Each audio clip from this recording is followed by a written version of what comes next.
Doctora María Alejandra, buenas noches.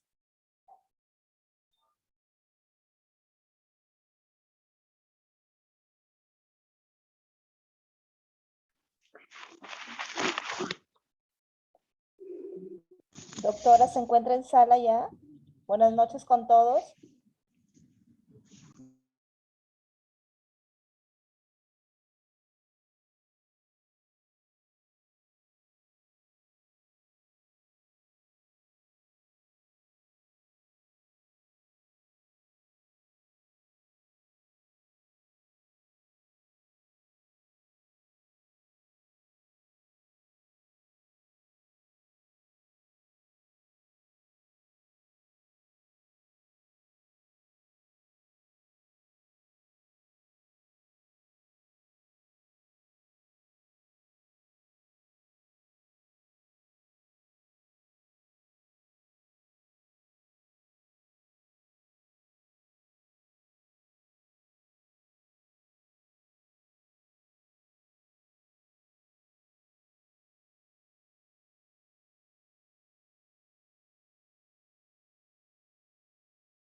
Muy buenas noches con todos ustedes, estimados participantes. En unos breves minutos la doctora ingresará a la sala para poder iniciar la sesión del día de hoy.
Buenas noches a todos, ¿me escuchan? Sí, doctora, buenas noches. Ay, disculpen la demora, que se me Buenas reinició la noches. máquina y no sé por qué. Buenas noches, doctores. Buenas noches, gracias.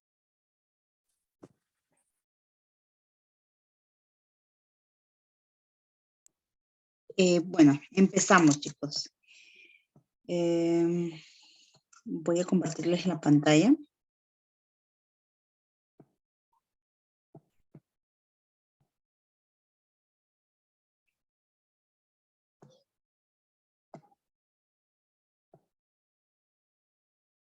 Iba a iniciar con un video, pero como estamos contra el tiempo, vamos a iniciar de frente y si queda un poco de tiempo, hacemos la parte de la dinámica, que es la segunda parte del día de hoy.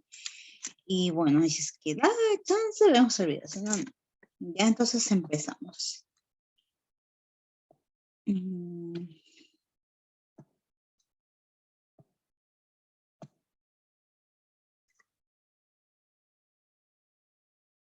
¿Pueden visualizar? Sí, doctora, sí se visualiza. Listo, listo. Ya, entonces,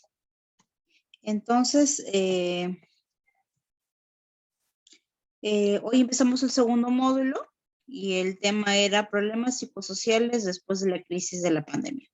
Ya habíamos hablado algo acerca de que eran problemas psicosociales, que eran trastornos. Entonces va a ser mucho más fácil entender el tema de hoy. Bien. Les he dejado una frase escrita por Antonovsky, que es un sociólogo israelita, estadounidense, quien siempre ha escrito y ha estudiado el tema del estrés relacionado al bienestar. Y él dice, ¿no?, que la salud se crea donde se vive, donde se trabaja, donde se juega y donde se ama. Entonces la salud la hacemos nosotros mismos, ¿no? Él da a entender eso.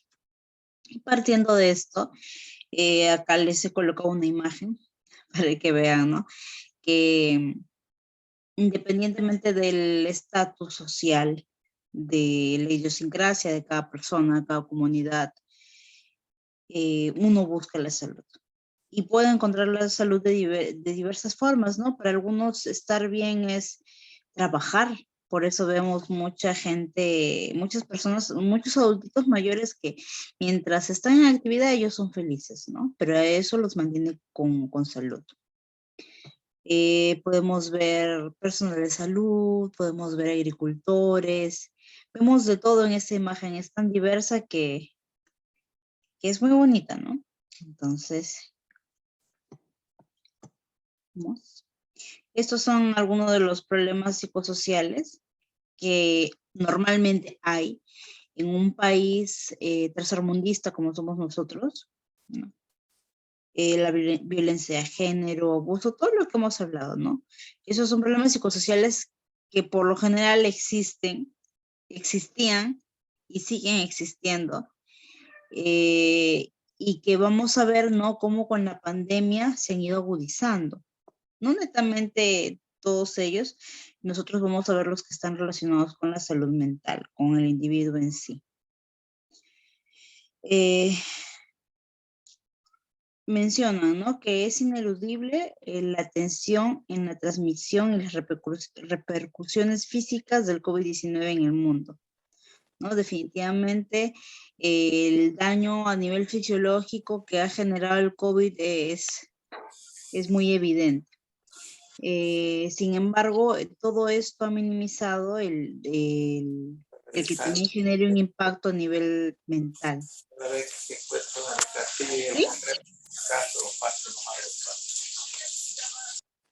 ¿Sí? Ruth, ya cortó, ya apagó su audio. Bueno, entonces esto ha minimizado, ¿no?, de que en general no solamente los profesionales, sino a nivel mundial, las personas minimicen el hecho de que hay consecuencias psicosociales, ¿no? Sin embargo, ya se sabía algo de esto, ¿no? Porque ya han habido, digamos, brotes del mismo parecido a este virus, ¿no? Ya ha habido otros brotes donde sí se pudo evidenciar a través de estudios Por ejemplo, que el 35% de los sobrevivientes de este primer brote reportaron ya sintomatología psiquiátrica durante su fase de recuperación. Entonces ya se sabía lo que podría dejar una pandemia a esta magnitud. Entonces, imaginemos, si ya hay datos sobre esos estudios, entonces imaginemos cómo estamos ahora, o cómo es que estarán las cifras al día de hoy, que ya pues, digamos, estamos pasando la pandemia.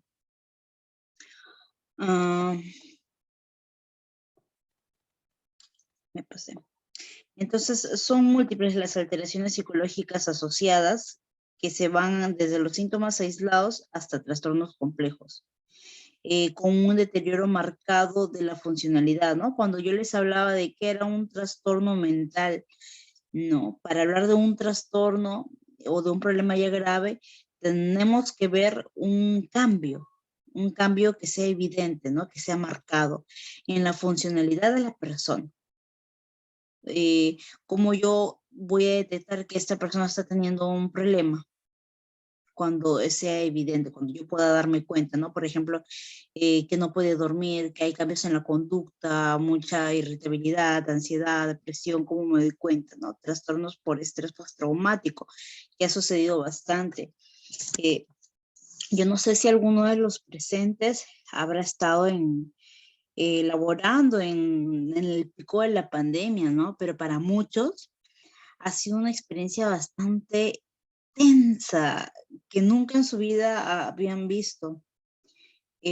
Para otros no, otros estuvieron en su cuarentena en sus casas y solamente se quedaban con las noticias, pero dista bastante de cómo era la realidad en sí, ¿no? Es bastante triste. No sé si alguno de ustedes quizás sí hayan perdido algún familiar, ¿no? Pero ha sido bastante fuerte. Yo creo que eso está claro para todos.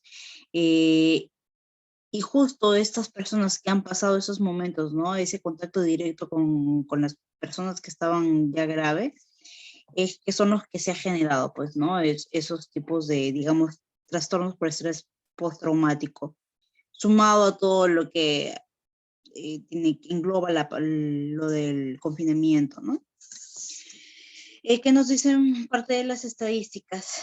En Perú se hizo una encuesta sobre salud mental y toque de queda a 58.349 personas mayores de 18 años por MINSA, donde 3 de cada 10 personas presentaron sintomatología depresiva. 3 de cada 10. De este mismo grupo, 4 de 10 presentaron esta sintomatología asociada a una depresión moderada a severa, ojo. Y 1 de cada 10 refirió ideación suicida. O sea, imagínense, ¿no? Ideación, que es el primer paso para ejecutarlo, ¿no? Sabemos que la persona que llega a ejecutar la conducta, a tener la conducta suicida, empieza todo desde una idea, desde algo que pasa por tu cabeza hasta que se vuelve constante. A los niños, ¿cuáles son los problemas en los niños y niñas que se ha encontrado? Save the Children es una asociación, ¿no? Como varias ONGs que existen, ¿no? Pero que también existe acá en Perú. Y ellos hicieron una encuesta a 6.000 niños, niñas y familias en Alemania, Finlandia, España, Estados Unidos y Reino Unido, para conocer cómo es que está afectando la emergencia sanitaria y el confinamiento obligado en su estado emocional y psicológico. Y según el estudio, ¿no? Estamos hablando de países que, digamos, nos llevan bastantes años de avance. Y según el estudio de ellos, 1 de cada 4 niños sufre ansiedad por el confinamiento, según su estudio. Imaginemos cómo estamos nosotros, 1 de cada 4. ¿Y cuáles son los problemas psicosociales, ¿no? que más han impactado durante toda esta pandemia? La exposición al riesgo, la pobreza, ¿no? Son problemas sociales. Que sobre todo nosotros, por ser un país subdesarrollado, es que tenemos tan marcados, ¿no? Los problemas, las desigualdades, la insuficiente solidaridad, la escasez de valores, de todo el país, ¿no? Que es bastante lamentable. La corrupción, que lo vemos todos los días en televisión, en todos lados. Y no solamente la corrupción va desde la política, ¿no? sino también en nuestros trabajos, yo creo, ¿no? Es lamentable, por eso necesitamos nosotros hacer la diferencia. Si estamos llevando al menos, preocupándonos por la salud mental, nosotros tenemos que empezar por uno mismo. Exacerbación de violencia en los hogares, precariedad del sistema sanitario. Como les digo, todo esto ya había. Y con la pandemia, pues, simplemente las estadísticas han subido. Tenemos la afectación y su relación con el nivel socioeconómico. Se decía de que esta pandemia ha afectado a todos los gremios, a todos los niveles socioeconómicos. Es cierto, ¿no? Ha fallecido hasta la gente que pudiente, hasta que la que no tiene. Pero ¿qué nos dicen las estadísticas? Un estudio realizado en Lima y el Callao entre el 28 de junio y el 9 de julio del 2020 realizó un estudio de cero prevalencia, que es, digamos, la cantidad de enfermos, si es que no me equivoco. Los datos de la muestra del nivel socioeconómico fueron proporcionados por el INEI. Y ellos mencionan, ¿no?, que la cero prevalencia en Lima es cerca del 20.8% de la muestra. La positividad en el Callao fue cerca del 27.2%, y los porcentajes de positividad es semejante en varones y mujeres. No hay diferencia entre las personas que estaban enfermas. Lamentablemente se confirma que la cero prevalencia en Lima es la más alta de América Latina. O sea, la cero prevalencia, el número de enfermos, ¿no? Y que la tasa de menores de 12 años es tan alta como la de otros grupos de edad.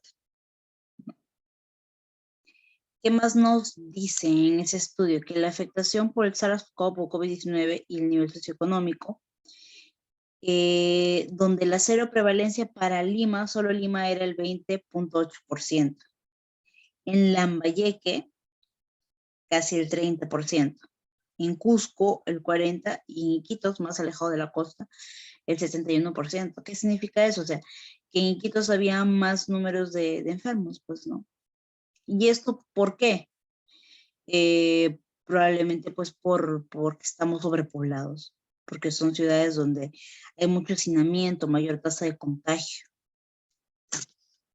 El 79.9% de viviendas en los centros poblados indígenas de la Amazonía no tenía acceso a agua potable, ¿no? Y el 93% carece de servicio de desagüe. Entonces nos acercamos más a eso, ¿no? A que podemos decir, sí, ha afectado a todos los niveles, pero a quienes más les ha afectado son a los que no tenían recursos, ¿no? A los que estaban en condiciones de pobreza extrema, imagínense. En los distritos con población indígena en la Amazonía hay 1.690 establecimientos de salud y el 65% carece de médicos. Solo 70 tienen servicios de hospitalización. Y si vemos más estadísticas, vamos a ver respecto al nivel socioeconómico. Y acá vemos, ¿no?, casos confirmados vivos, que son los que sobrepasaron, muertes confirmadas y total de casos. Y a modo general, vamos a ver que la mayoría de casos confirmados están en la característica socioeconómica muy baja, muy baja, ¿no? En la baja. ¿Y dónde está el menor? En la media alta. Entonces, desde ahí ya podemos ver por qué, ¿no? Entonces, sí, definitivamente las personas con menos recursos han sido una de las más afectadas, sin necesidad de ver otras estadísticas, solamente viendo estos. Ahora, podemos ver, ay, se me pasó, perdón. Podemos ver, por ejemplo, los de estatus alto, de los 6.126 confirmados, de los 63.000, vamos a ver que las muertes confirmadas son 207, pero 6.000, o sea, la cantidad es menor. Es menor. Luego tenemos a la media alta, pero mire, como vamos viendo cómo a medida de que va bajando la condición económica, los números van aumentando considerablemente, ¿no? Es bastante. Ay, perdón. Bueno, en esta parte tenemos también cómo es que se ha dado la problemática en los niños, ¿no? Niños y adolescentes pueden estar expuestos a factores estresantes biopsicosociales generados por la pandemia. Si hablamos de población vulnerable, estamos hablando de población de los niños, justamente de los niños.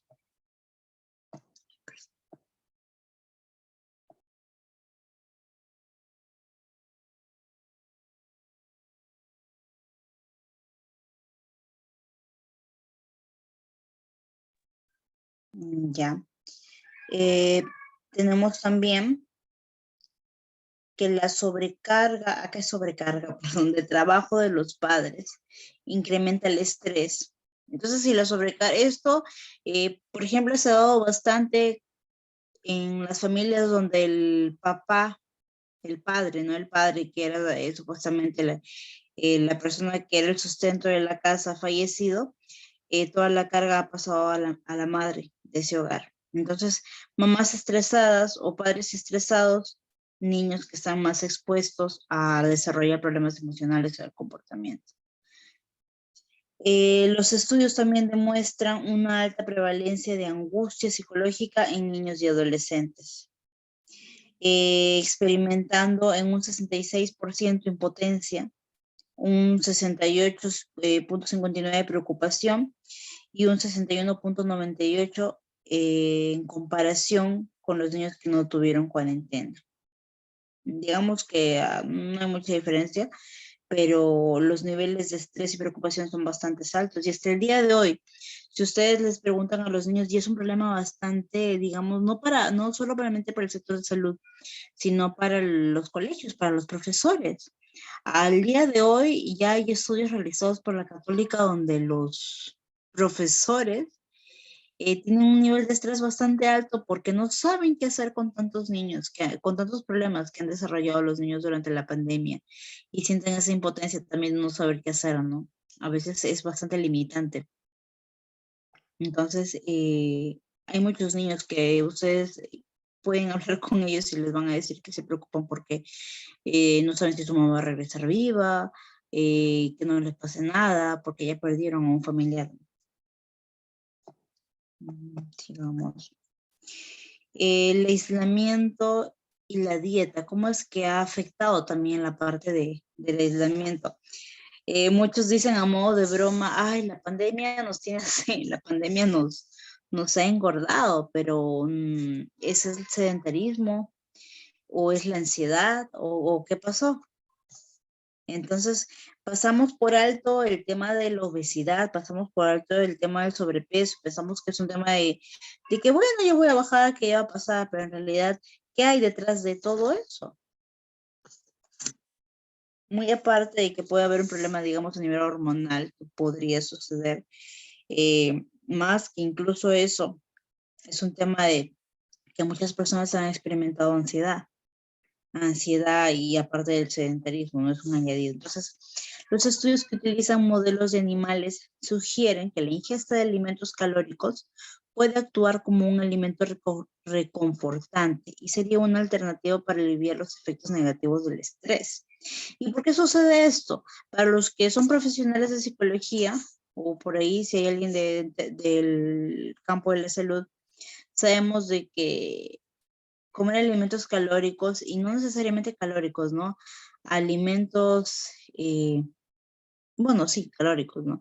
Los dulces, por ejemplo, un chocolate, es un alimento reconfortante. ¿Por qué reconfortante? Porque te da energía, bueno, pero más que eso se refiere al hecho de que nos genera placer, ¿no? Entonces, si algo nos genera placer, alivia los efectos negativos del estrés, entonces va por ahí. ¿Y qué más nos dice? Que la dieta crónica alta en grasas inducida por el estrés del aislamiento social reduce los comportamientos similares a la ansiedad y a la depresión en modelos animales y en humanos. Es lo mismo, actúa de la misma forma.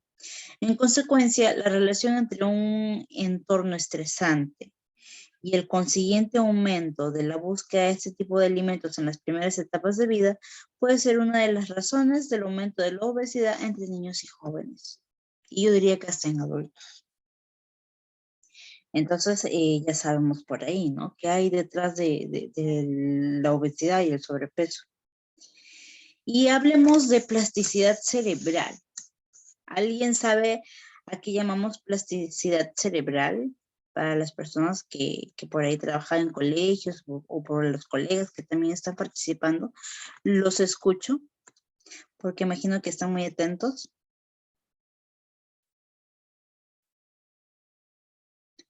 Hola, hola. Hay 30 participantes. Lina, ¿levantaste la mano, Lina? Te cedo la palabra.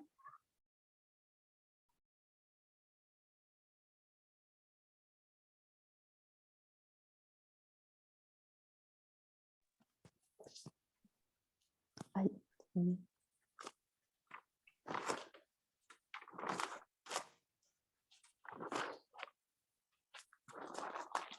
Creo que nadie sabemos. Creo que estamos esperando que nos explique, Ya, porque al ok. menos yo tampoco sé. Muy bien, Ruth. Muy bien. No hay problema, sino para eso estamos acá, para aprender. Entonces, cuando hablamos de plasticidad cerebral, nos referimos a la capacidad del cerebro de poder adquirir los conocimientos, de poder modificar las conductas. Se dice que, por ejemplo, la mejor edad donde el niño puede aprender es la infancia, ¿no? Porque su cerebro tiene esa plasticidad, esa característica. ay, Dios mío. No porque cuando no vayan a pensar que es cuando dicen que los bebitos se caen, se golpean la cabeza y no les pasa nada, es porque hay plasticidad cerebral, no, por si acaso. Si por ahí están pensando eso, no nos referimos a eso, sino a la característica de poder captar los conocimientos o poder modificar las conductas, ¿no? Entonces, ¿qué tiene que ver esto con el comportamiento social? Las rutinas escolares, y acá juega un papel muy importante las escuelas, ¿no? Las rutinas escolares son importantes porque enfatizan las normas sociales en los adolescentes, en los niños. Además, imprimen estrategias de afrontamiento y solución de problemas. Entonces, si sabemos que el primer vínculo de soporte y de aprendizaje es la familia. Mano, tengo que sacarlo.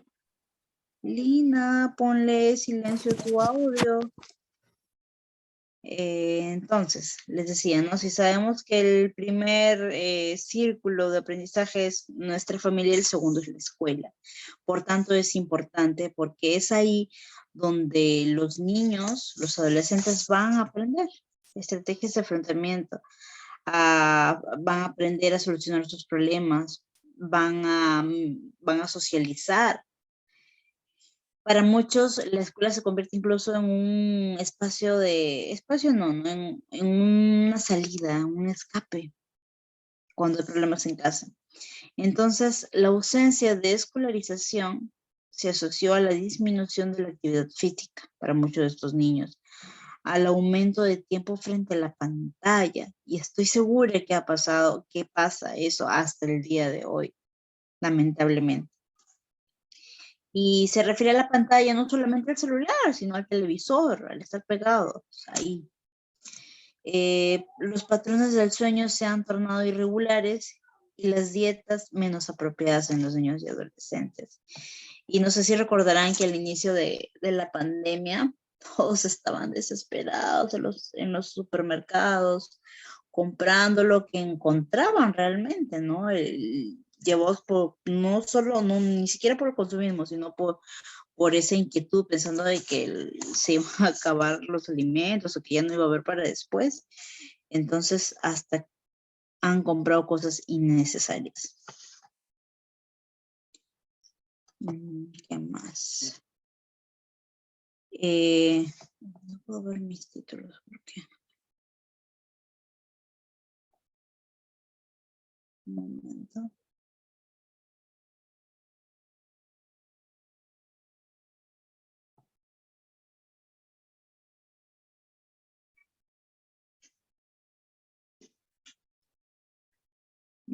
Ya.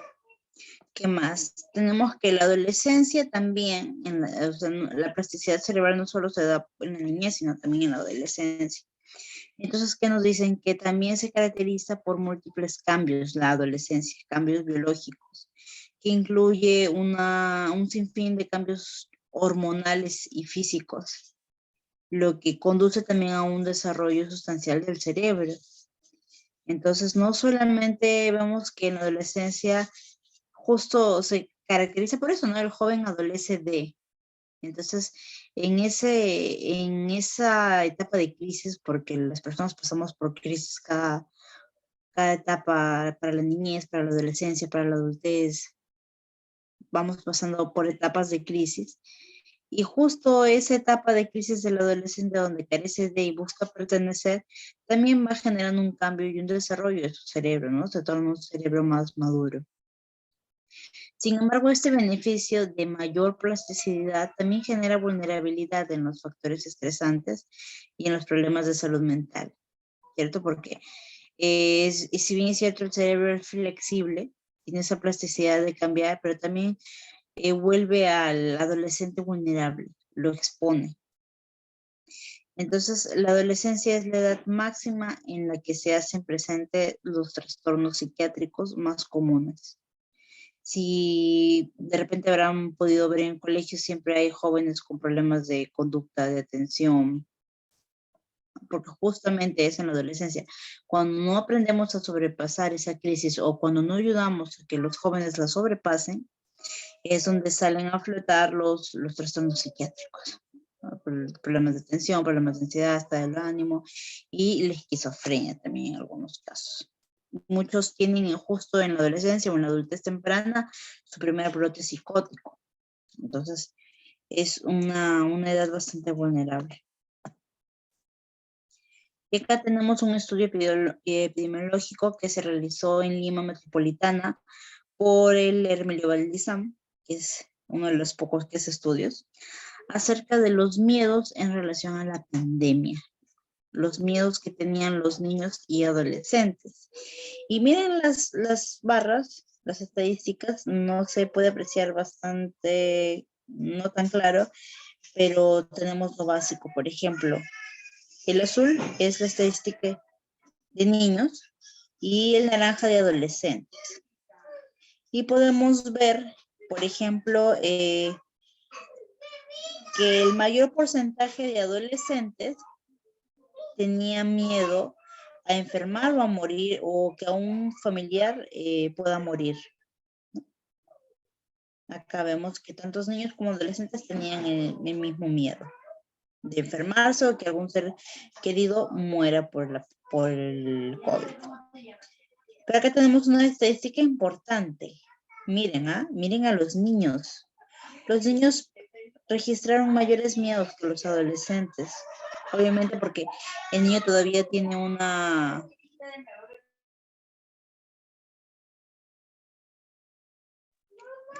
porque los niños todavía no han desarrollado todavía todas sus habilidades, ¿no? sus habilidades de afronte.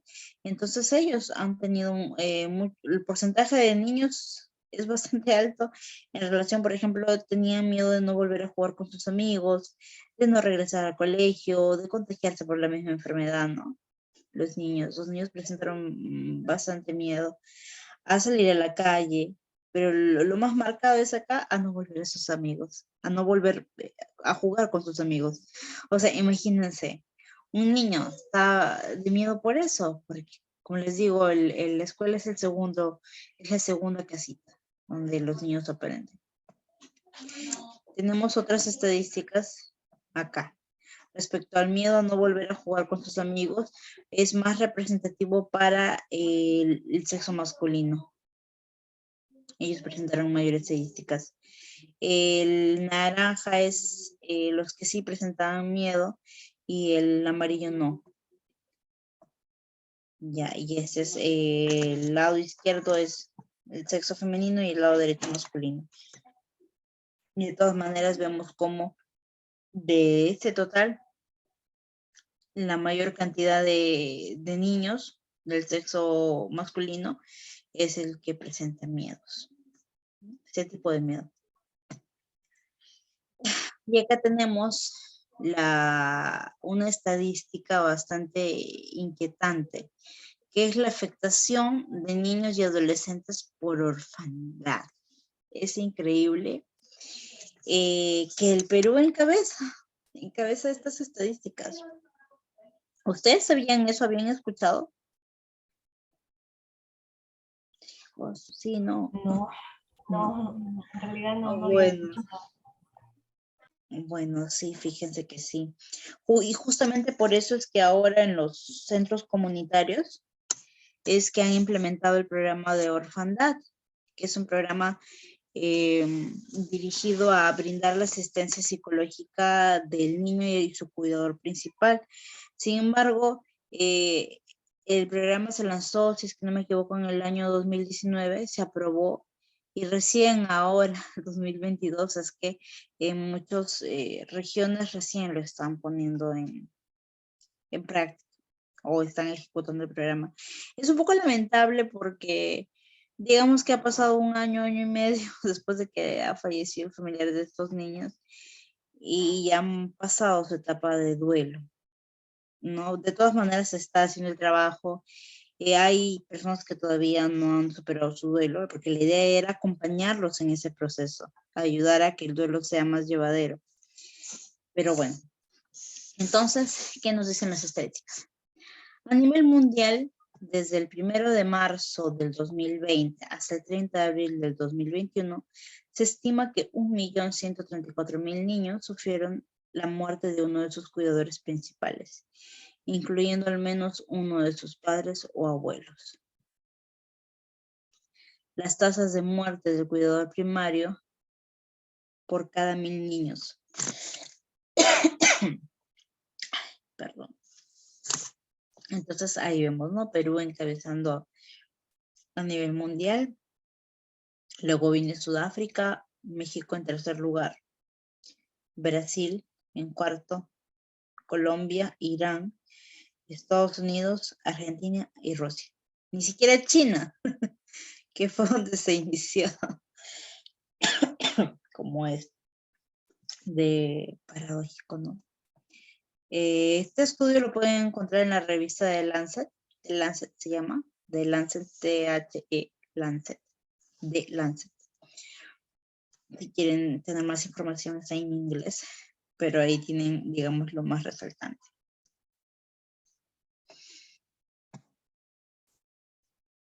Estos son otros de los problemas que se ha generado en los niños. Lo que genera la pandemia, ¿no? Abandono de sus actividades escolares, inicio de actividades laborales. ¿Por qué actividades laborales? Porque muchos de estos niños empezaron a asumir roles que no eran los mejores, los apropiados para su edad. Muchos empezaron a trabajar. Si falleció algún familiar, papá, mamá, ellos ha tocado que algunos, por ejemplo, adolescentes de 14 años ponerse a trabajar para poder ver a sus hermanos menores. Entonces, también es algo que ha generado pues, la pandemia, ¿no? Riesgo de institucionalización. ¿Esto dónde sucede? Los niños que han quedado en orfandad, que están en los albergues o en las casas residenciales, los que van a los CAR del INAVIF, por ejemplo, tienen ese riesgo de que al llegar a esto se refiere cuando llegan los niños ahí, están en los albergues, ya no quieren salir, se institucionalizan ahí, ¿no? Hacen como que el hogar o la residencia es parte de ellos. Entonces les es bastante difícil si estos niños no tienen más familia, ¿no? Estuvieron viviendo en una casa residencial, les es bastante difícil desapegarse y surgir. Entonces es un trabajo bastante arduo. Riesgo de violencia doméstica y sexual, ¿no? El estar confinados en casa, para muchos niños ha sido terrible, porque no solamente había violencia por parte doméstica, ¿no? Por parte de los padres, sino también violencia sexual, ¿no? Los casos de violencia han incrementado bastante, los embarazos no deseados, por ende. Incremento de enfermedades de transmisión sexual y VIH. y no solamente los niños. Acá tenemos un dato muy interesante, muy bonito, que muchos no le prestan atención, ¿no? Si bien es cierto, si bien es cierto, se ha lanzado el programa de orfandad, pero va dirigido a desarrollar el vínculo, fortalecer el vínculo de papá, padre, cuidador, con el principal cuidador y el niño, ¿no? O el adolescente. Pero no va tanto enfocado cómo se encuentra la mamá. Entonces, acá tenemos unos datos, ¿no? Acerca de los síntomas de ansiedad y depresión en las madres. ¿Por qué las madres? Porque muchas de estas se han quedado solas. Muchas de estas madres han perdido a sus esposos. Muchas de estas madres no trabajaban y es como que ahora les ha tocado asumir que si bien es cierto, uno tiene que, decimos siempre, sacarle provecho, ¿no? Y convertir, digamos, la dificultad en oportunidad. Pero eso no significa que sea fácil, ¿no? Ha sido bastante difícil.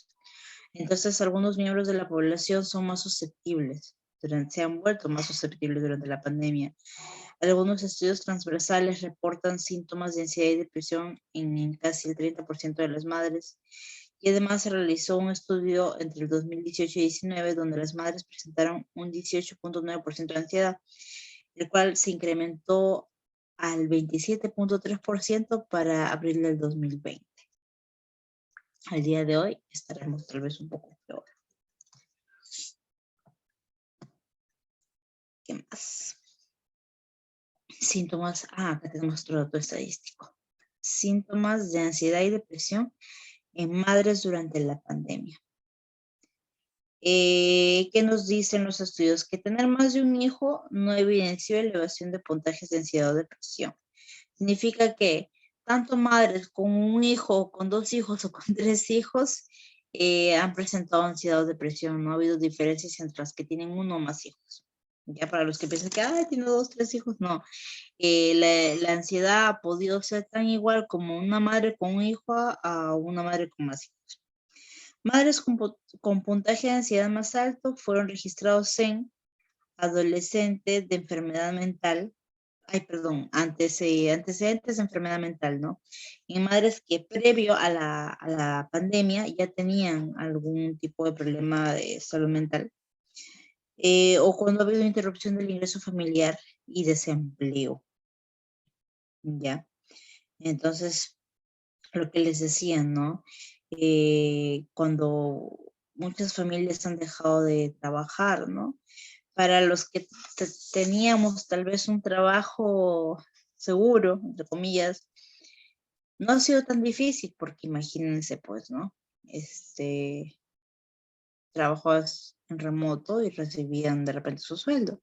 Pero imagínense para todos aquellos que no tenían ni para comer o esas personas que llevan para el diario, les dicen, no, pero llevan el diario de sus casas, o sea, ha sido bastante fuerte. Peor si fallecía el papá, que era el único que trabajaba.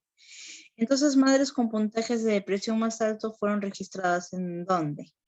En madres que interrumpieron ingresos familiares o empleo. Madres que tenían dificultad en equilibrar educación en el hogar y otras responsabilidades. Madres que tenían dificultad de participar del cuidado de los niños y las que tuvieron antecedentes de alguna enfermedad mental, ¿no? Es lógico. Si es que han tenido algún trastorno mental o alguna enfermedad mental, se ha agudizado mucho más. Tenían dificultad en equilibrar educación en el hogar y otras responsabilidades. No es nuevo de que las mujeres, y no es que sea feminista, pero no es nuevo que las mujeres muchas veces tienen que desempeñar varios roles. No solamente el trabajo, sino además la mujer llega a la casa a atender, la madre llega a la casa a atender a sus hijos, a hacer otras actividades de la casa. Entonces, ese múltiple rol de la madre, de estas madres, ha hecho pues de que puedan presentar mucho más, digamos, puntajes de depresión o ansiedad a comparación de los hombres, que también han tenido sus porcentajes de estrés y ansiedad, ¿no? pero hemos visto que más se ha representado en las mujeres, las madres. Entonces estamos viendo población vulnerable, no solamente a los niños adolescentes y a estas madres que se han quedado, digamos, de alguna manera desamparadas o desestabilizadas, sino también vemos cómo ha afectado a los trabajadores de la salud, cómo se han visto ellos afectados. Y vemos los desafíos de salud mental que enfrentan los trabajadores de la salud. Digamos que enfrentaron, bueno, aún siguen enfrentando, ¿no? Pero estamos hablando de todo lo que dejó, cómo fue. Entonces hubo un estrés constante que impacta negativamente a los trabajadores de salud. Muchos de estos no sabían qué hacer o cómo responder, o cuando no había, digamos, EPPs para protegerse. A la afectación emocional desde que son estudiantes de medicina. Entonces vamos viendo, ¿no? Cómo el personal de salud se ve desde que es estudiante, tiene una afectación emocional. Entonces estamos hablando de que los trabajadores del ámbito de la salud muchas veces no están tan bien preparados del todo para poder manejar una situación como ha sido la pandemia, ¿no? Vemos también muchos afectados por trastorno de estrés postraumático, lo que les dije, ¿no? Los médicos de urgencias, el personal médico que trabajan en áreas remotas o zonas de guerra, médicos en formación, los residentes, aquellos que son expuestos directamente a los traumas, ¿no? La persona que ha hecho emergencias, los médicos que han hecho que han atendido las emergencias de esta pandemia ha sido bastante crítico. En Estados Unidos, las tasas de adicción y abuso de medicamentos recetados son 5 veces más altas entre los médicos que en la población en general. Es un dato interesante también. ¿Cómo ha afectado la salud mental de los sobrevivientes del COVID-19? Se hizo un estudio también en 318 sobrevivientes del COVID-19 y vemos como las secuelas sí o sí hay. Vemos que el 30% tiene síntomas depresivos, el 31% síntomas de ansiedad y el 35.3% síntomas somáticos, ¿no? ¿Y a qué se refiere, perdón, síntomas somáticos? Que muchas de estas personas que han sobrepasado la COVID somatizan, ¿no? Tienen síntomas somáticos. Probablemente no tengan ya nada, pero tienen esa sensación de que les duele algo o que hay algo en el cuerpo, ¿no?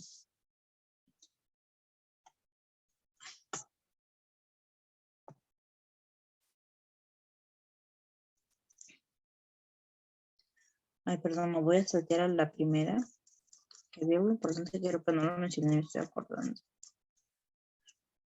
Acá les decía, mira, estas partes creo que no les dije, ¿no? Estudios longitudinales han correlacionado significativamente la presencia de estresores psicosociales como el aislamiento social durante la infancia y la adolescencia con niveles altos de proteína C reactiva. Entonces, ¿qué es la proteína C reactiva o PCR? De repente por ahí si hay alguien del ámbito de la salud, enfermeras, de repente ellos pueden saber. El PCR se eleva en nuestro organismo cuando hay una reacción inflamatoria, ¿no? Como una reacción para detectar si hay un proceso, digamos, inflamatorio o alguna infección. Entonces, ojo, miren, ¿cómo es que el PCR se eleva o se encuentra en niveles altos cuando hay presencia de estresores? Entonces, vamos viendo, ¿no? De que el estrés o el aislamiento sí ha generado un cambio a nivel del organismo, o sea, sí lo es. No solo no es solo que el niño se estresa y cambia su conducta o te duele el cuello, te pones tenso, no solamente es eso, sino que también genera una inflamación a nivel del organismo. Eso quería decirles para que lo sepan. Por eso es que luego también duele la cabeza, o sientes que te duele todo el cuerpo cuando estás estresado, o sea, tiene su explicación. Y tenemos acá tasas de comportamientos suicidas durante la pandemia. Ay, perdón. Entonces, hablamos de comportamientos suicidas cuando ya se ha ejecutado comportamiento suicida es todo. Diferente a la conducta, el comportamiento es todo. Que abarca el comportamiento suicida, la ideación, que es cuando tienes el pensamiento, el intento de suicidio, que es cuando ya estás, digamos, ya tienes planeado qué hacer, ¿no? Lo has intentado, lo has ejecutado. Y la conducta autolesiva, ya que es parte del comportamiento suicida, que va desde, digamos, desde el cutting, que es cortarse o ya cortarse las venas, ¿no? Entonces, o golpearse. Y vamos viendo los porcentajes, ¿no? Las tasas de comportamientos suicidas durante la pandemia tenemos el 10.81%. Tenemos el intento de suicidio en menor porcentaje. Y las conductas autolesivas, que muchas veces son como medios de escape, ¿no? Digamos, de calmar la ansiedad de manera errónea. Tenemos también características diferenciales entre las tasas de suicidio en trabajadores de la salud. ¿Ya? En el 2018, la causa más común de muerte fue la causa más común de muerte durante la segunda y tercera década de la vida, el suicidio. El aumento discreto en tasas de suicidio en mujeres de 37 países y en hombres de 33 países. Hubo un aumento discreto. Las mujeres tienen mayor probabilidad de experimentar ideas suicidas. Las tasas de suicidio más altas en países que experimentaron reformas políticas y cambios en el entorno laboral, ¿no? Fueron más altas en países donde hubo reformas políticas, por ejemplo, como Venezuela, ¿no? Las mujeres se ven más afectadas ya que la reforma cambian los roles de género y lo que aumenta las posibilidades de agotamiento. Y el riesgo de cometer suicidio se correlaciona con el trabajo del individuo. ¿Qué más? Entre los factores de suicidio asociados al trabajo, ¿ya? Tenemos que la ideación suicida más alta entre las personas con agotamiento fue más alta entre las personas con agotamiento que entre las que no lo tienen. Entonces, ¿qué significa esto? Que personas que de alguna manera tienen mayores niveles de estrés o de cansancio, de fatiga, tienen más ideación suicida que las que no. Lógico. Entonces es fundamental lograr un equilibrio entre las horas de trabajo adecuadas para los trabajadores de la salud. Además, tenemos acá, ¿no? El alto agotamiento relacionado con el trabajo de mayor a menor fue el 66% de enfermeras presentaron mayor agotamiento, ¿no? Porque eran las que estaban en mayor contacto están en mayor contacto con los pacientes, más que los mismos médicos. Los médicos subalternos con un 61,8%, que son los residentes. Y los médicos con un 38,6%.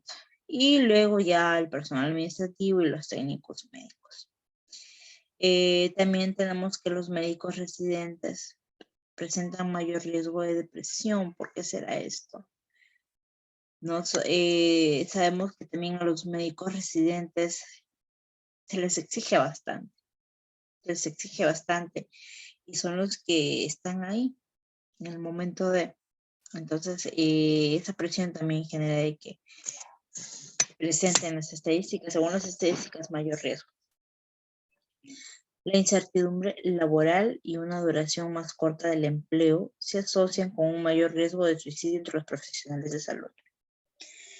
Ojo, la incertidumbre laboral, no saber si vas a seguir trabajando, si vas a trabajar, y una duración más corta del empleo se asocian con un mayor riesgo de suicidio entre profesionales de la salud. ¿Qué más? La incidencia de suicidio entre las enfermeras fue de 17.1 por 100.000 en comparación con 8.6 por cada 100.000 entre las mujeres de la población general. Obviamente porque estaban más expuestas, ¿no? Entonces, para terminar esta parte, tenemos algunas recomendaciones, ¿no? Para lo del suicidio, para la prevención. Romper el estigma de buscar tratamiento basado en estereotipos de género. Considerar las preocupaciones de los trabajadores de la salud sobre la confidencialidad y las implicaciones profesionales, como los efectos sobre el estado de la licencia. Muchas veces, por ser personal de salud, no pedimos ayuda, ¿no? Entonces, es un estereotipo que debemos eliminar. Es bastante difícil también, por ejemplo, que un psiquiatra tenga un problema de salud mental y que vaya a buscar ayuda. Pues no lo hacen, no lo hacen. O que un psicólogo tal vez tenga un problema de salud mental también y que vaya a buscar a otro colega. Entonces hay muchos que no lo hacen. Puede que otros sí, pero la gran mayoría no. Desarrollar e implementar estrategias de bienestar y salud mental como grupos de apoyo, acceso a profesionales de la salud mental y horarios manejables, ¿no? Que es para lo que han surgido los comunitarios, para que haya mayor atención. Y que los médicos son los menos, lo que les decía, ¿no? Los médicos son los menos propensos a buscar tratamiento de salud mental. Disparidades de género son comunes. Casi la mitad de los médicos que querían cumplir los criterios de una afección mental no buscan tratamiento, ¿no? La mayoría no busca tratamiento, ya sea por prejuicios, por el que dirán, porque se ven, digamos, de repente y que los consideren como incapaces, ¿no? Entonces, antes de pasar a la parte práctica, antes de hacer este análisis, quiero que vean un video. Dejar de compartir. ¿Hasta ahí todo claro? ¿Tienen alguna pregunta, alguna duda? ¿Todo claro, chicos? Bueno, Y todo claro. Claro. Bien, bien. Entonces, les voy a compartir una publicación que me pareció bastante, me llegó y es un poquito para recordar lo que fue o lo que se vivió, que como les decía, no sé si alguno de ustedes tendrá alguna experiencia parecida o peor o menor. Cada experiencia es particular, pero se los voy a compartir para leerlo. Y así hubieron muchos casos que seguramente han compartido también, ¿no? No, pero ¿dónde está? Ahí está. Seguro si lo escucharon, fue bastante sonado. ¿Pueden ver? ¿Pueden ver, Sí, chicos? se puede ver. Listo. Sí, se puede ver. Ya, listo, bien, gracias. Entonces, este es el caso de Celia Capira, que fue la mujer que persiguió a Vizcarra. No sé si vieron en las noticias. Entonces, ella decía, ¿no? Se los voy a leer. He visto morir como a 30 personas. Días en el infierno.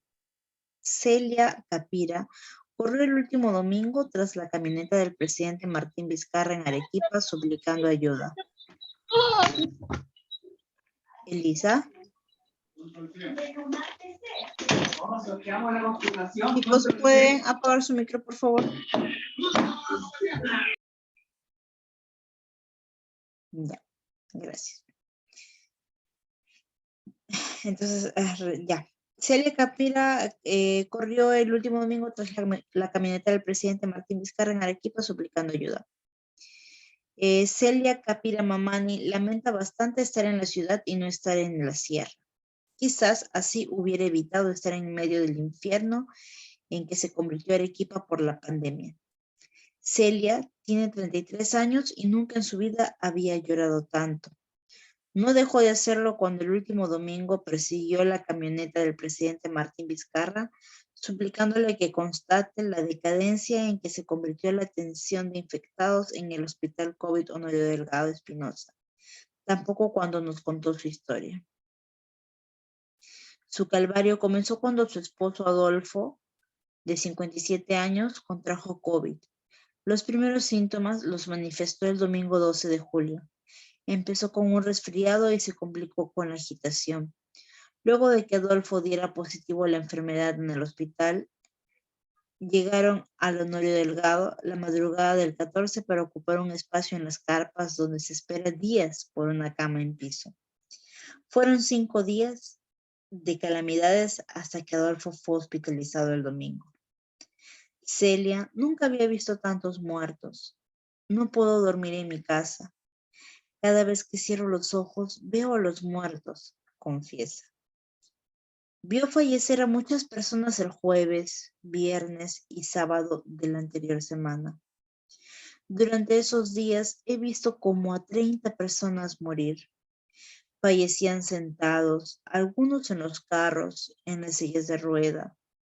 El sábado la planta de oxígeno se había malogrado, por eso murió gente. Lo peor que he visto es que no hay oxígeno. Por un botellón, las personas nos tenemos que pelear. Parecemos como los lobos, esperando que alguna persona muera para llevarnos el balón. Lo peor que he visto es que no nos podemos ayudar entre nosotros, relata llorando. Continúa. A mi esposo se le acabó el oxígeno a las 4 de la tarde. Le dije a la señorita enfermera y me respondió, ¿yo qué hago? Yo no soy la encargada del oxígeno. Cómprese un balón.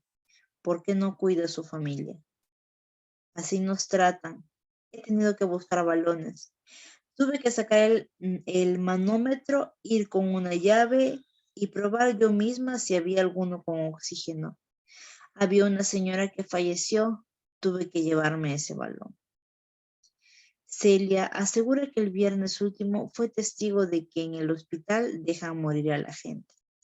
A eso de las 5:30 horas, el personal le comunicó a una señora que su esposo dejó de existir a las 3 de la madrugada. Sin embargo, mientras embolsaban el cuerpo, la mujer reclamó, pues su pareja estaba viva, respiraba, tenía aliento y estaba caliente. Celia buscaba con su protesta del domingo que el presidente viera todo lo que cuenta. Sin embargo, Vizcarra siguió su camino y regresó a Lima. De todas las penurias, no olvidará que solo una enfermera venezolana la trató bien. Es la única que se ha dignado a entendernos. Somos muy inhumanos. No tenemos ni siquiera un poquito de empatía. Por favor, ayúdenos. ¿Lo escucharon? ¿O se durmieron? No, sí lo escuchamos. Sí, señorita, escuchamos. Ya, bien. Entonces, escuche sus comentarios.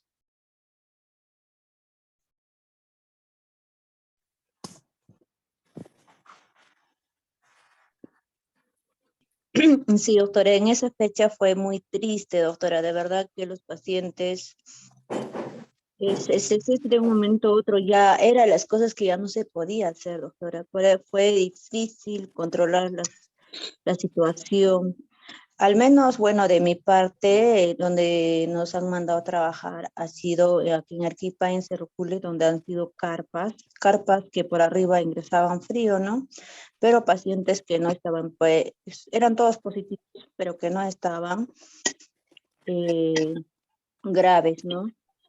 Y a todos, bueno, tratábamos de controlar ¿no? Sus signos vitales y por ende también tratábamos de dar sus medicamentos en su horario, tratábamos de hacerlo todo lo que podíamos, bueno, gracias a Dios, pero ninguno de esos pacientes fueron enviados al hospital, siempre hemos tratado de salvarlo en el lugar. Bien, Lola. Y es cierto, pues, ¿no? No había lo necesario, o sea, no lo necesario, lo básico que era el oxígeno. Entonces, muchas veces los médicos tuvieron que elegir. Y qué difícil, imagínate, elegir entre el más joven y el mayor, y el adultito mayor, y decir, el joven tiene más probabilidades de superarlo, entonces le daban el oxígeno al joven. Por eso es que mucha gente no quería llevar a sus familiares al hospital. Entonces, qué difícil también ha sido, imagínate, para los médicos poder decidir prácticamente quién vive y quién no vive, por no tener el acceso para todos. Imagínense que muchos profesionales no tenían los recursos, no económicos, me refiero a los recursos personales para poder afrontar estas situaciones. Mucha gente impotente que no sabía qué hacer. Y ustedes mismos, ¿no? Nosotros mismos, que muchas veces nos dejamos llevar por el estrés, por la impotencia de ver sufrir tanta gente. Entonces, justo acá en una de las diapositivas, al final,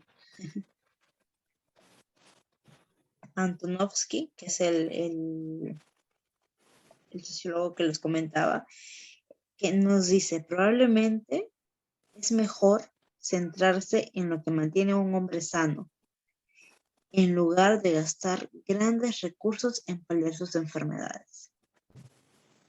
Entonces, hemos tenido tal vez que esperar que venga una pandemia para que se le dé importancia a la salud mental, al trabajo comunitario, para que haya esa reforma, ¿no? Entonces, mira, o sea, qué bonito lo que dice, ¿no? Probablemente es mejor centrarse en lo que mantiene a un hombre sano. Y es ahí donde hablamos de la salud mental, ¿no? Centrarnos en las habilidades, en los recursos que yo como persona tengo para enfrentar la vida, para enfrentar las diversas situaciones. No solamente en mi hogar, en mi casa, con mi familia, sino en mi trabajo, con las personas que tal vez tengo a cargo, con mis compañeros de trabajo. ¿Qué recursos tengo yo para poder solucionar un problema? ¿Qué recursos personales tengo yo para salir adelante? Para no ponerme mal, para enfrentar una situación difícil. Bien, entonces el ejercicio de ahora, primero les coloco el video. Antes del ejercicio, que es un ejercicio de autoevaluación, tenemos un video corto. ¿Ahorita pueden visualizar la diapositiva o no? Está en la última imagen. Ay. No está en la imagen. Ya, entonces vamos a ver el video. Espero que eso sí se escuche, no como el de la vez pasada. A ver. ¿Escuchan? Sí, doctora, sí se escucha. Ya. Lo voy a poner un poquito rápido para hacerlo más rápido. No lo voy a poner tan rápido porque yo lo escucho a veces en 2. Pero le vamos a aumentar porque el colega habla un poco despacio y necesitamos que hable rápido. Ya, a ver. Ay.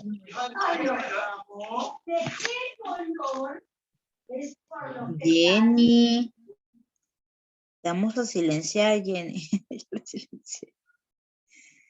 Ya, a ver, en 1.5 vamos viendo cómo va.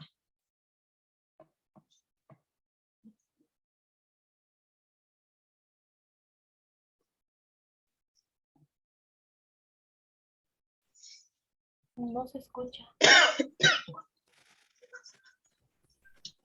No se escucha.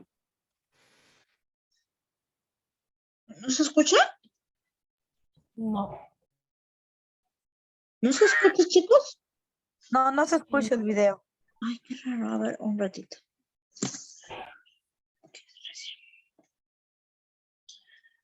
¿Por qué? ¿Por qué? ¿Por qué?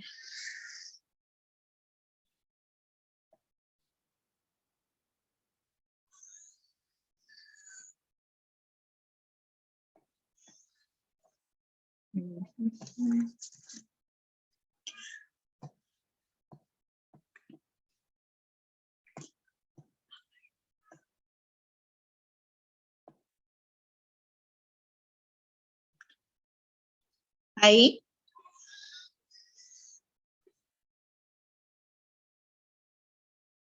No, no se escucha.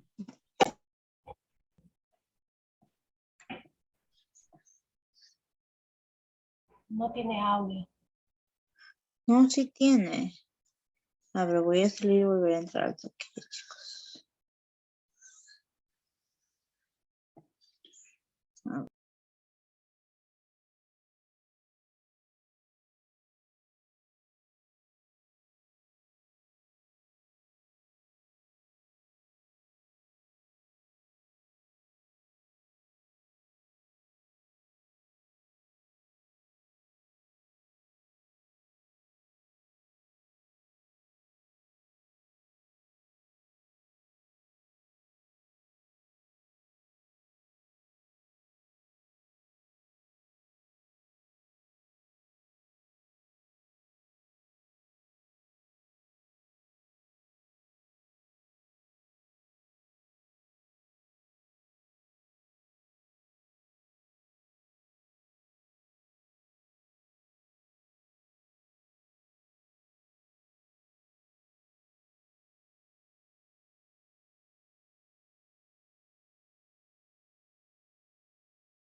Voy a intentar compartirlo. Si no se puede, le decimos a la licenciada que lo comparta, ¿ok? Vamos a intentarlo. ¿Me escuchan? Sí, ¿no? Sí, doctora, sí la escuchamos. A ver, ¿escuchan el video?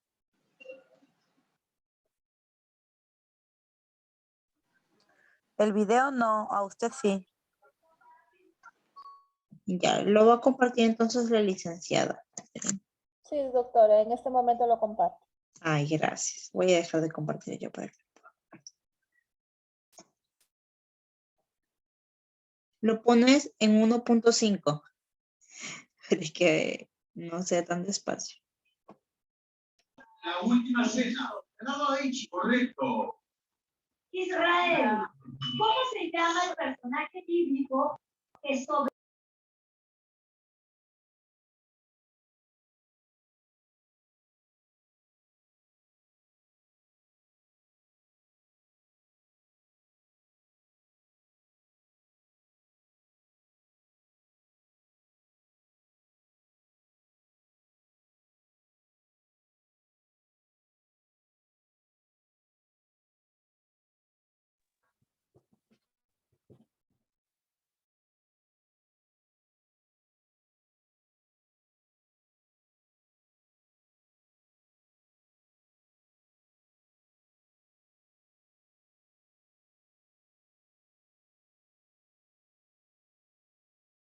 a los colegas internacionales que están en el extranjero y a los colegas nacionales.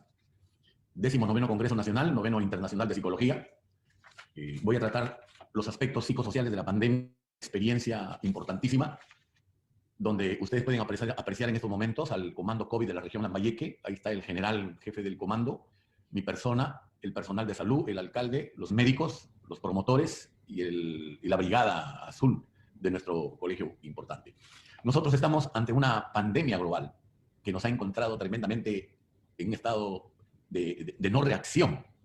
Esta pandemia tiene una gran repercusión en nuestro país, que ha obligado inclusive a todas las instituciones a organizarse y a reorganizar con carácter de urgente cada una de las instituciones. Ante esa magnitud de la pandemia se forman los comandos COVID-19. Pero para que los psicólogos nosotros formemos parte de ese comando COVID, tuvo que presionar el Consejo Regional de Decanos, llamado CONREDE, tuvo que presionar a los colegas internacionales que están en el extranjero y a los colegas nacionales. 19º Congreso Nacional, 9º Internacional de Psicología. Voy a tratar los aspectos psicosociales de la pandemia, experiencia importantísima, donde ustedes pueden apreciar en estos momentos al comando COVID de la región Lambayeque. Ahí está el general jefe del comando, mi persona, el personal de salud, el alcalde, los médicos, los promotores y la brigada azul de nuestro colegio importante. Nosotros estamos ante una pandemia global que nos ha encontrado tremendamente en un estado de no reacción.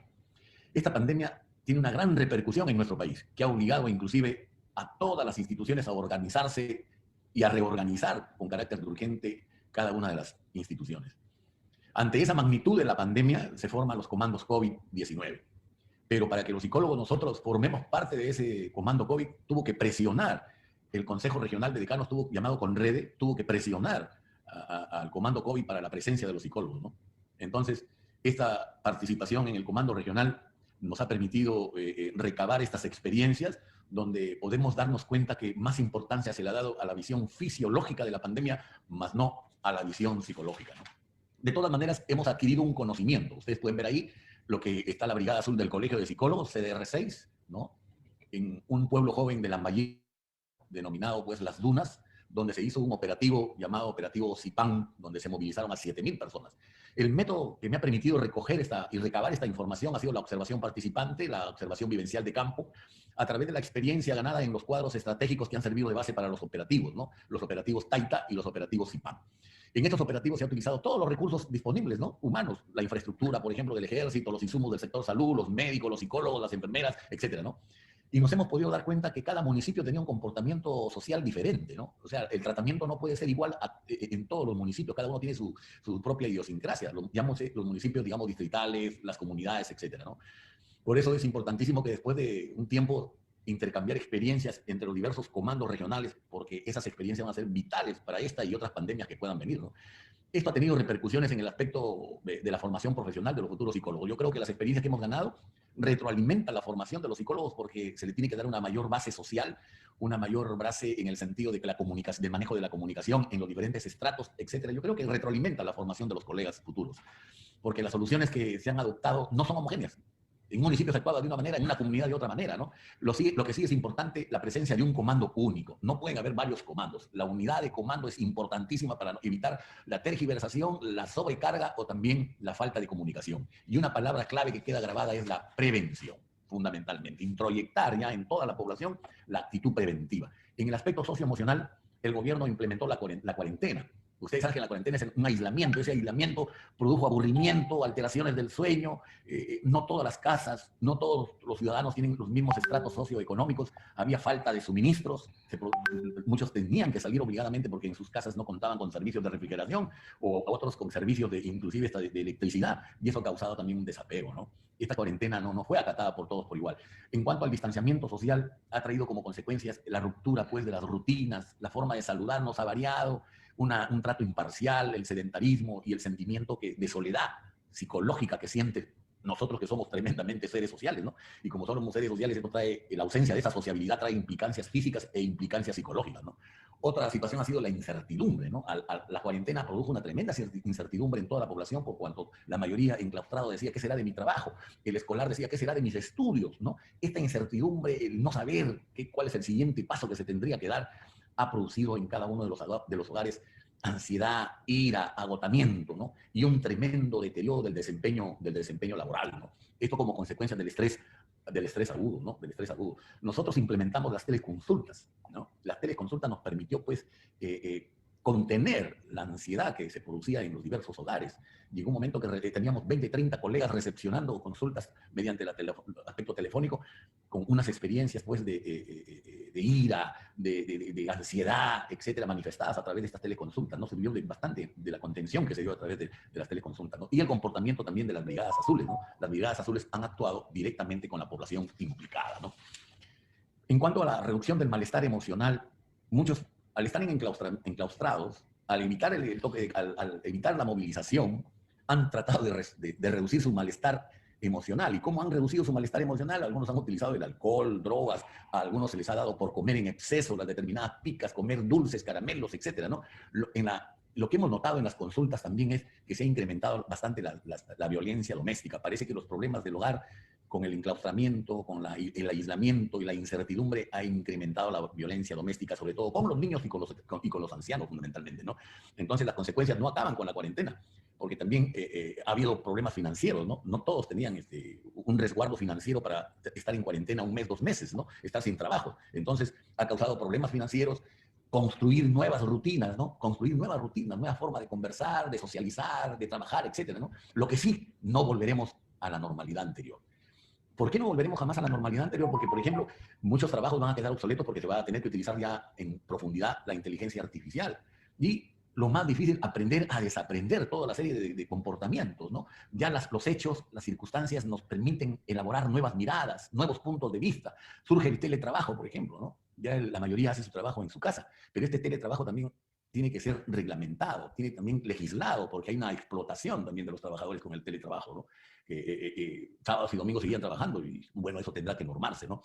Ha habido un tremendo desaceleramiento del consumo, ¿no? Todos han comenzado a consumir lo mínimo y la creación de un pensamiento suspicaz, porque desconfianza con el vecino, desconfianza con los adláteres por cuanto puede ser portador del virus, entonces ha generado menos confianza en la población. Esto trae consecuencias, secuelas tremendas en el aspecto físico, en el aspecto económico y en el aspecto psicológico. Hay una conmoción emocional en la población, sobre todo en la población más vulnerable, como son los ancianos y los niños, ¿no? En eso hay una conmoción emocional. ¿Por qué? Una vez que pase la pandemia, ¿no? Una vez que pase la pandemia, muchas veces no elaboramos la experiencia, porque hemos estado tan cerca a la muerte, la importancia que tiene la interdependencia y que hoy sí le damos el peso que tiene la interdependencia y sobre todo que las emociones influyen en la toma de decisiones, ¿no? Hay gente que se ha inmovilizado, no sabe qué opción comportamental adoptar y esa indecisión los tiene inmovilizados, ¿no? Y efectivamente no podemos quedarnos en la distancia afectiva. Hay que crear nuevas formas, nuevas rutinas de sociabilizar, ¿no? Y no quedarnos pues en ese distanciamiento social afectivo. En el aspecto nacional hay una panorámica donde tenemos que derrotar la pandemia, pero tenemos pues una pobreza endémica extrema, ¿no? Tenemos que lograr la reactivación económica, política, de salud, el factor del hacinamiento, ¿no? En los pueblos jóvenes, como podemos observar en la lámina, el factor del hacinamiento, en una habitación hay 8 o 10 personas, entonces en esos sectores el contagio ha sido violento, ¿no? Por más que el Estado tendrá que crear también bonos, ¿no? Bonos para que resarcir la parte económica de las personas que tienen los más bajos recursos. También ha habido un problema en cuanto a las pruebas, ¿no? Primero se implementaron las pruebas rápidas, después hubo un cuestionamiento de las pruebas rápidas, se implementó las pruebas moleculares, se contrataron pruebas moleculares, pero no había una distribución a nivel nacional de los laboratorios que puedan trabajar estas pruebas moleculares, ¿no? El 70% de la población también son informales. 6 de cada 10 laboran. O sea, 6 de cada 10 que trabajan laboran. Uno de cada 5 recibe pensión. Entonces, esto conflictuó el repartir, esto conflictuó el distribuir, etcétera, ¿no? Y este virus ha evidenciado serios problemas en el sector salud, en los servicios públicos, ¿no? Tenemos que proyectar un nuevo país basado en ¿qué? En el conocimiento, en la educación, en el crecimiento y en el desarrollo y en la igualdad fundamentalmente, ¿no? En cuanto a la normalidad post-coronavirus, es importantísimo el escudo social, porque este escudo social, muchos se encuentran sin trabajo, ¿no? Uno pasea por las calles y se encuentra que todos se encuentran a la venta, se alquila, se vende, los negocios están siendo adaptados a otro tipo de movimiento comercial. Entonces, hay que crear un escudo social que permita a los ciudadanos tener una moratoria de las deudas, ¿no? Facilitarle microcrédito para que puedan resarcirse económicamente, ¿no? Porque los problemas del país en un primer momento no fueron los recursos, sino no se sabía repartir esos recursos. Entonces tenemos que diseñar nuevas organizaciones con nuevas funciones y tenemos que estimular la capacidad de gestión, ¿no? Nos hemos dado cuenta que hay una burocracia tremendamente ineficiente, ¿no? Lo que yo llamo un tortuguismo, porque a veces necesitábamos insumos y mientras que la burocracia lo procesaba, el proporcionarnos esos insumos, bueno, ya pasaban 2, 3, 4, 5 días. Entonces una burocracia ineficiente hasta la médula, lo que se llama el tortuguismo. No sabemos repartir, no sabemos contar a los muertos, ¿no?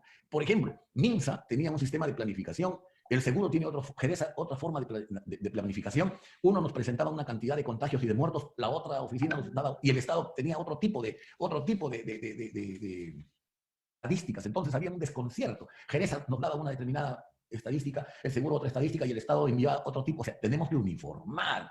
Y tiene que implementarse en todo el Estado, tiene que informatizarse, ¿no? En cuanto al manejo de la comunicación, un manejo desastroso, errónea, distorsionada la comunicación, ¿no? Que no hay